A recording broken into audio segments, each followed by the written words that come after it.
Early morning Sunday, the Middle East woke up to something it has been dreading for months: explosions in Tehran. The Israeli Air Force confirmed it had struck military targets inside Iran, cities including Tehran, Tabriz, Isfahan, and Karaj. Iran's state television reported at least two large blasts in the western parts of the capital. The Islamic Revolutionary Guard Corps confirmed the strikes were carried out using air launched ballistic missiles, a significant and deliberate weapons choice. Tehran's fire department was quick to clarify no residential or civilian areas inside the city were directly hit. Official casualty figures? None. From either side, that silence itself tells you something. Iran's response was immediate on the ground. All incoming flights were suspended. Imam Khomeini International Airport, which had only reopened in April after a prior closure linked to regional tensions, went dark again. And separately, the IRGC launched its own strikes the same day, hitting what it called terrorist headquarters in Suleimania in the Kurdish region of northern Iraq. So within hours, we had strikes going in multiple directions across multiple borders. This is no longer a shadow war being fought through proxies. The lines are blurring fast. Now here's where it gets complicated and genuinely dangerous. Ali Velayati, a senior advisor to Iran's supreme leader, went on state media with a direct warning. Tehran, he said, is threatening to block the Bab al-Mandab Strait if Israel escalates further. That's a name worth focusing on. The Bab al-Mandab is a 29-kilometer wide choke point, sitting between Yemen on one side and Djibouti and Eritrea on the other.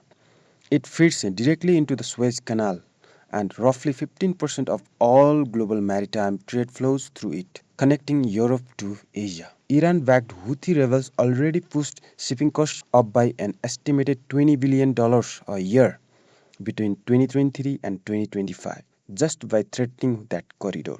Velayati's exact words: the choice is yours. Stop this foolishness or enter a balanced equation for disciplining the two states. And then there's Washington. US President Donald Trump reportedly called Prime Minister Benjamin Netanyahu before the strikes and told him explicitly not to retaliate against Iran.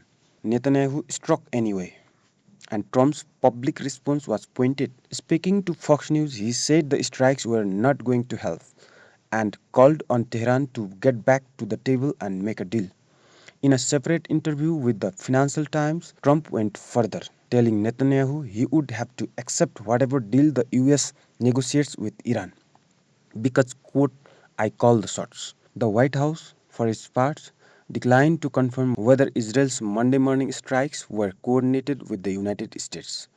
That known answer is doing a lot of work. To understand how we got here, Iran fired a wave of missiles at Israel before these strikes, claiming it was retaliating for Israeli attacks on southern Beirut, which broke a ceasefire and killed at least two people. That fragile truce, brokered just weeks earlier in April, appears to be fully unraveling. Well, markets didn't wait for diplomats to respond. Prices jumped the moment Iran's initial salvo was confirmed. So here's where things stand. Israel has struck deep inside Iran. Iran is threatening two of the world's most critical shipping lanes. Washington is publicly distancing itself while privately losing influence over its closest ally in the region. And a deal that was supposed to prevent all of this is now hanging by a thread. We'll keep watching and we'll keep you updated.